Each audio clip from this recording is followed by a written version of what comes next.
J'étais là aujourd'hui pour un peu magnifier et célébrer avec l'ISRA les cinquantenaires. Mais aussi, ça a été une occasion pour ouvrir les portes, comme ils le disent, pendant 3 jours, pour permettre aux populations et aux gens un peu d'interagir pour mieux comprendre ce qu'ils sont en train de faire.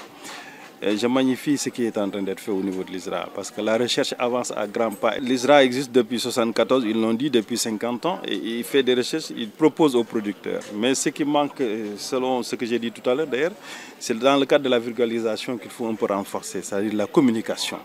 Nous devons, au niveau de l'ISRA, nous devons avoir une communication agressive, éviter que vraiment les fruits de la recherche puissent être captés par d'autres qui ne font pas de recherche, mais qui sont beaucoup plus dans la communication et qui vulgarisent. Donc, davantage de vulgarisation pourrait permettre à une population de mieux comprendre les résultats de la recherche. L'ISRA aussi doit travailler dans ce sens et redescendre vraiment au niveau le plus bas pour un peu interagir avec ces populations et ces producteurs pour servir davantage quand même le développement durable au Sénégal. L'ISRA fêtera ses 50 ans le 4 novembre prochain.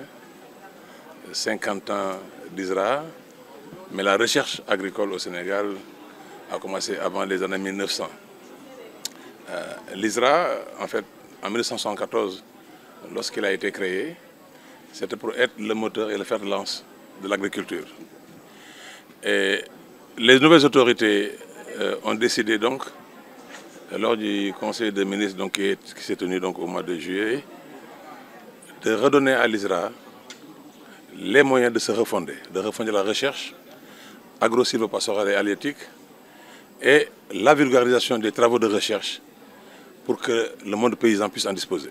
L'ISRA, pendant des années, a été le hub de la recherche agricole en Afrique de l'Ouest, pour ne pas dire en Afrique. Malheureusement, des plans d'ajustement structurel sont passés par là et parfois, dans ces politiques d'ajustement, on a jeté le bébé avec l'eau du bain. L'ISRA a commencé à vivoter, n'ayant plus les ressources qu'il devait avoir. Beaucoup de chercheurs sont partis dans les universités, dans les écoles de formation ou dans les sociétés de développement.